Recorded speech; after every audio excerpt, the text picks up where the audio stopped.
சங்க காலத்தில் பறையர்கள் மிக சிறந்ததொரு நிலையினை சமூகத்தில் பெற்றிருந்தனர். களப்பிரர் ஆட்சியின் வீழ்ச்சிக்கு பின்னர் பறையர்கள் பொருளாதாரத்தில் பெரும் வீழ்ச்சியடைந்தார்கள். பின்னர் பிற்கால பறையர்கள் உழவையும் நெசவையுமே தொழிலாக கொண்டிருந்தனர். இவர்கள் பறையடித்து செய்தி சொல்லும் வேலையை செய்து வந்ததனால் இவர்கள் பறையர்கள் என அழைக்கப்பட்டனர். இந்தியாவில் தமிழ்நாடு, கேரளா, இலங்கை ஆகிய பகுதிகளில் வாழ்கின்றனர். தமிழ்நாட்டில் 3 வெவ்வேறு பெயர்களில் இவர்கள் அழைக்கப்பட்டாலும் பறையர் என்று பொதுவாக அறியப்படுகின்றனர். தமிழகத்தின் வட மாவட்டங்களில் பறையர்கள் என்றும், தென் தமிழகத்தில் சாம்பவர் என்றும் அழைக்கப்பட்டாலும் இவர்கள் தங்களை மறையர், வள்ளுவர், ஆதி திராவிடர் என்றும் அழைக்கப்படுகிறார்கள். கிளைட்டன் என்ற வரலாற்று ஆசிரியர் பறையர்கள் தமிழகத்தில் நீண்டதொரு வரலாறு அமைப்பெற்றதும் துணைக்கண்டத்தில் முக்கிய இடம் பெற்றிருந்தனர் என்றும் அவர் கூறுகின்றார். பிரான்சிஸ் என்ற வரலாற்று ஆசிரியர் 1901ஆம் ஆண்டின் மெட்ராஸ் செஷன்ஸ் பட்டியலை ஏற்றியவர்.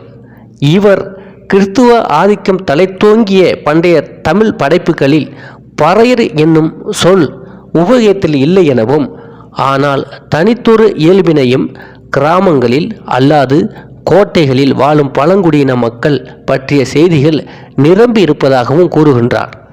ஆம்பூர் மற்றும் வேலூர் ஆகிய நகரங்களில் பெருவாரியாக வாழ்ந்த இவர்களே பறையர்களின் முன்னோர்கள் ஆவர்.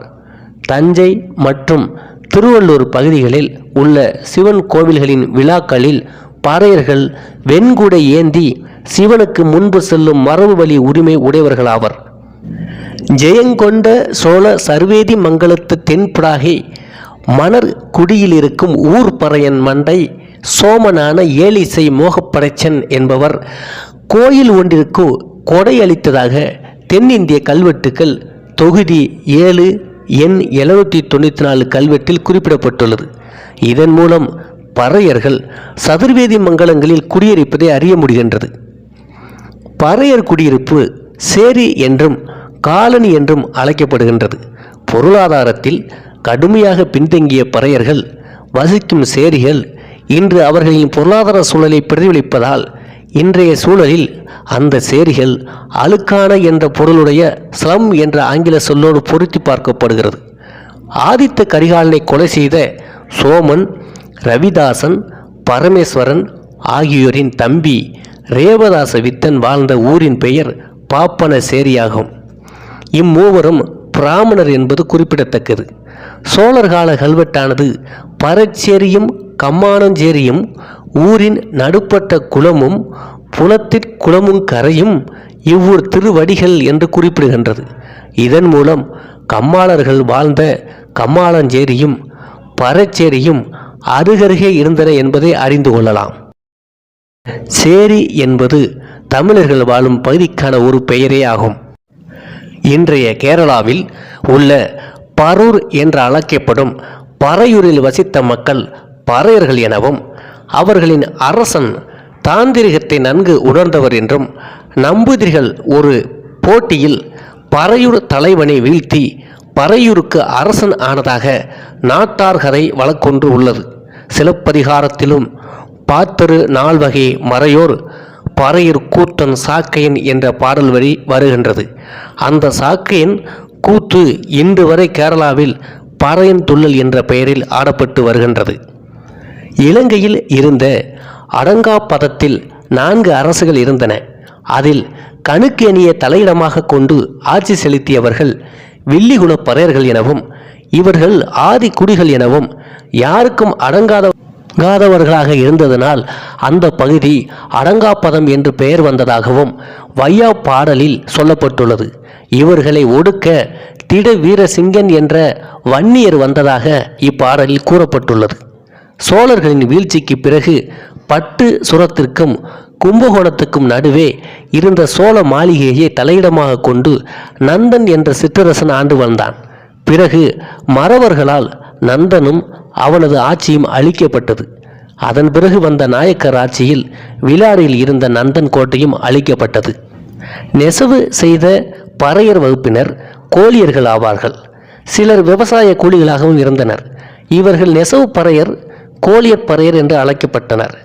இவர்கள் ஒருங்கிணைந்த தஞ்சாவூர், புதுக்கோட்டை, மதுரை, சிவகங்கை போன்ற பகுதிகளில் மிகுதியாக காணப்படுகின்றனர். இவர்களுக்கென்று நாடு ஒன்று அப்போது இருந்தது. உதாரணமாக பட்டுக்கோட்டை பகுதிகளில் அம்பு நாடு, வாராப்பூர் நாடு போன்ற நாடுகள் இருந்தன. சில நெசவு பறையருக்கு சாம்பான் என்ற பட்டப்பெயர் உண்டு. ஈசன் என்பதும் அவர்களின் பட்டப்பெயர்களில் ஒன்று.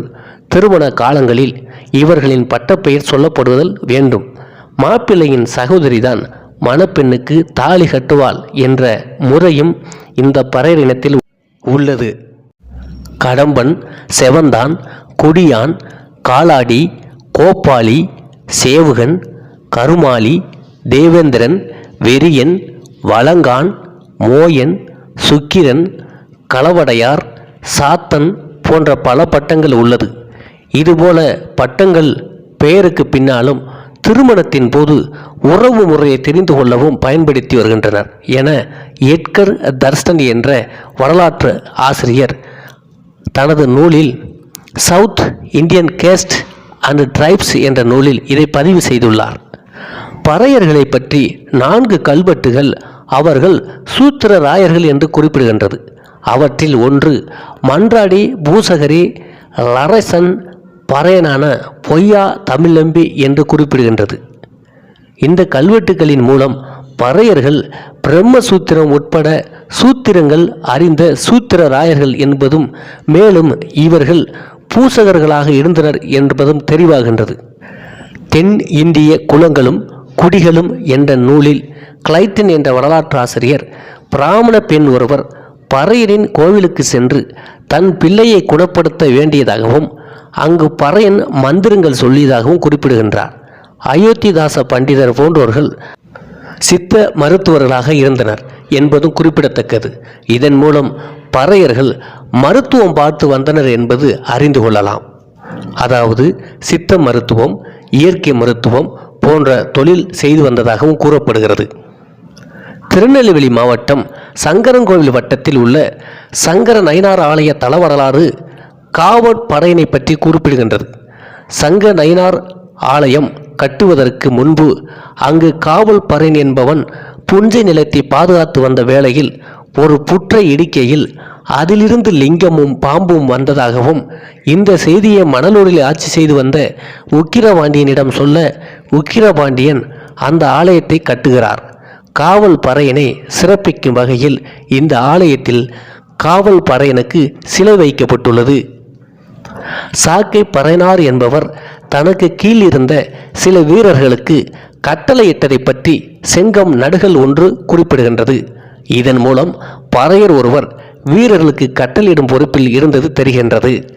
வெள்ளாளன் என்றும் பறையர்கள் அழைக்கப்பட்டனர்.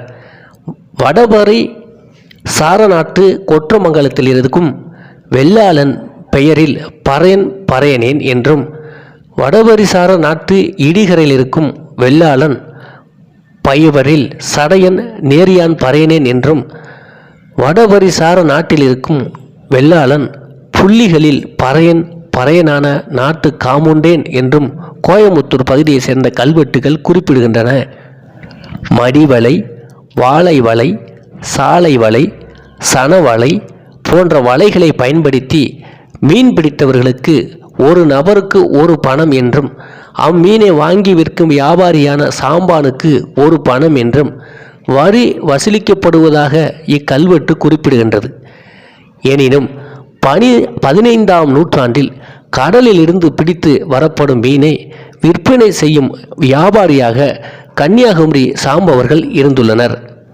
1881ஆம் ஆண்டு வெளியிடப்பட்ட சென்சஸ் ஆஃப் பிரிட்டிஷ் இந்தியா என்ற நூலில் வேட்டுவ பறையன், திகிலு பறையன், முகச பறையன், குடிமி பறையன், அத்வைத பறையன் உள்பட தமிழ், தெலுங்கு, மலையாளம் பேசிய 84 பறையர் உட்பிரிவுகளை குறிப்பிடுகின்றது.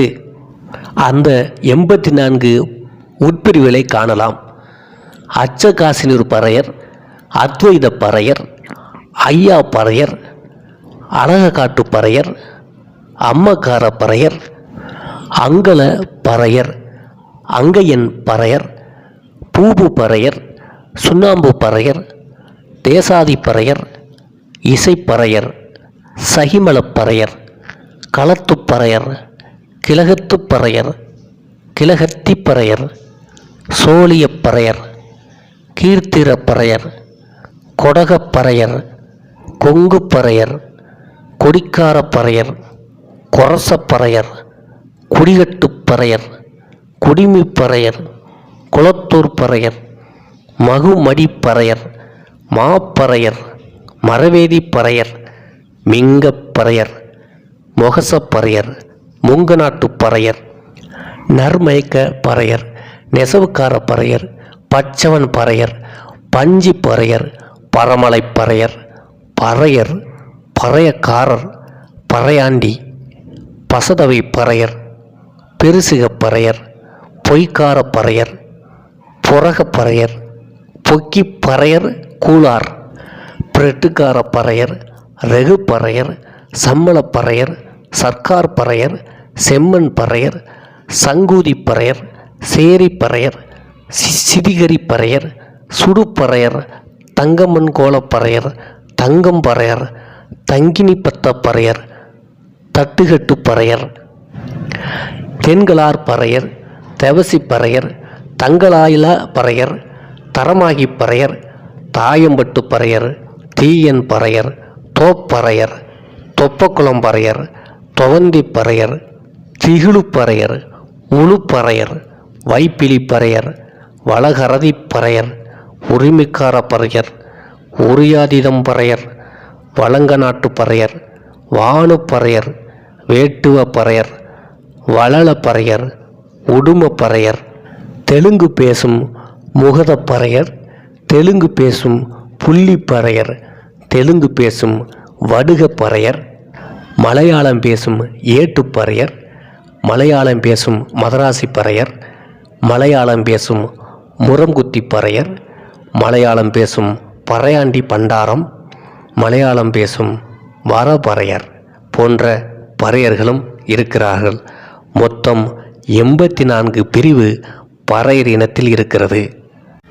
இவர்கள் தமிழ்நாடு முழுவதும் பரவி இருக்கிறார்கள். இன்று பொருளாதாரத்தில், கல்வியில் சற்று உயர்ந்தும் காணப்படுகிறார்கள். அரசியலிலும் முக்கியமான பொறுப்புகளில் சிலர் அடியெடுத்து வைத்து கொண்டு இருக்கிறார்கள்.